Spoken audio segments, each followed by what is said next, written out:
JK किचनमध्ये आपले स्वागत आहे। आज आपण तोंडलीची भाजी बनवणार आहे। त्यासाठी मी तोंडली चिरून घेतली आहे। बघू शकता तुम्ही मी कशी जोडली। आपण जसे वांग्याच्या फोडी करतो त्याप्रमाणे आपण ही चिरून घ्यायची आहे आणि ही धुवून आणि मग चिरायची आहे।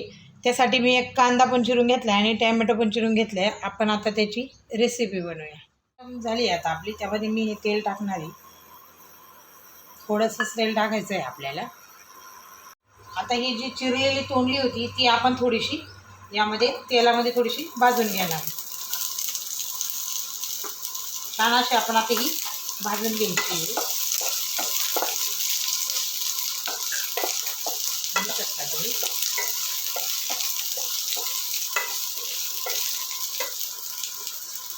तोंडली आपली आता भाजून झाली। आपण ही साईडला काढणार आहे।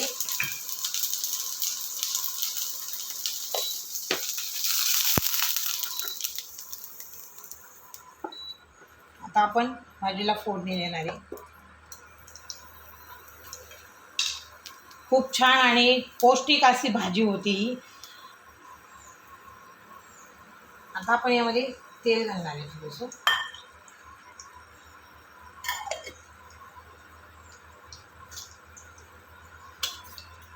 यामध्ये आपण अर्धा चमचा जिरे घालणार आहे। यानंतर आधी मोहरी घातली, आता जिरे घालते आणि लसूण आल्याची पेस्ट केली आहे ती पण घालणार आहे मी यामध्ये।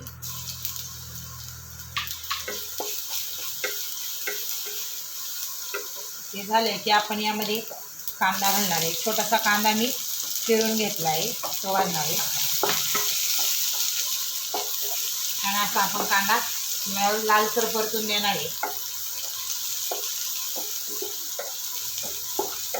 खूप छान अशी भाजी होती। एकदा तुम्ही ही फ्राय करून बघा कशीच भाजी होती। आपला कांदा परतून झाला की आपण त्यामध्ये टोमॅटो घालणार आहे।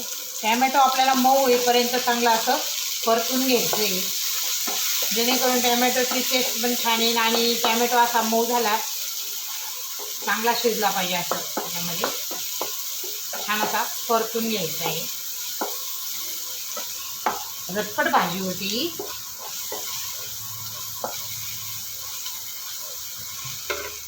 टोमॅटो पण परतून झालेला आहे, त्यामुळे आपण आता यामध्ये सर्व मसाले घालणार आहे। मसाले घालण्यासाठी आता आपण यामध्ये लाल तिखट घालणार आहे। 1 चमचा लाल तिखट घालणार आहे मी। नंतर थोडीशी हळद घालणार आहे।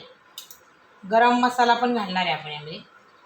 1 चमचा गरम मसाला घातला आहे। धना पावडर पण घालणार आहे आणि आमचूर पावडर आहे ती घालणार आहे मी। थोडीशीच इथे आमचूर पावडर घेतलेली आहे मी, ती घालणार आहे। तुम्ही दुसरी मेथकूट पावडरसुद्धा वापरू शकता। आणि गूळ पण लगेच घालून घेणार आहे। हे सर्व मसाले आपण मिक्स करून घेणार आहे। चवीनुसार मीठ घालून घेणार आहे आपण।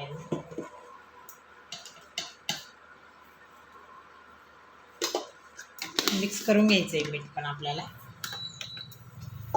आपल्या मसाल्यांना असं चांगलंसं तेल सुटलं आहे, तुम्ही बघू शकता। आता यामध्ये आपण लगेच तोंडली घालून घेणार आहे। ही पण यामध्ये मिक्स करून घ्यायची आपल्याला। शिजण्यासाठी आपण थोडंसं पाणी घालणार आहे बरं का। थोडंसं पाणी घालणार आहे मी याच्यात आणि वाफ देऊन घ्यायची आहे आपल्याला। गॅस मिडियम करून म्हणजे कमीच करायचा आहे गॅस। एवढ्या पाण्यामध्ये ती शिजून जाते।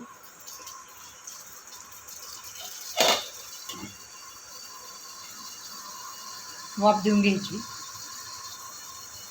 त्याची वाफ काढून घ्या। बघू शकता तुम्ही आपली ही भाजी संपूर्ण अशी तयार झाली आहे। सुकी भाजी केली आहे ना आपण ही, थोडीशी ओलसर राहणार आहे। बघू शकता तुम्ही आपण शेंगदाण्याचा कूट घातला आहे मी। आता शेवट आपण यामध्ये कोथिंबीर घालणार आहे।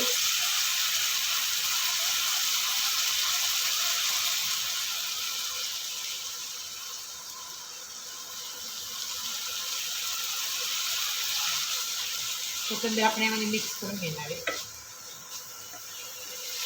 बघू शकता आपली ही भाजी तयार झाली आहे।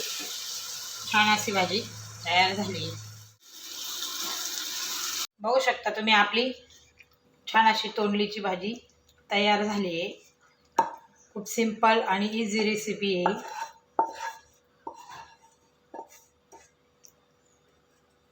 व्हिडिओ आवडल्यास लाईक करा, शेअर करा, सबस्क्राईब करा आणि व्हिडिओ बघितल्याबद्दल धन्यवाद.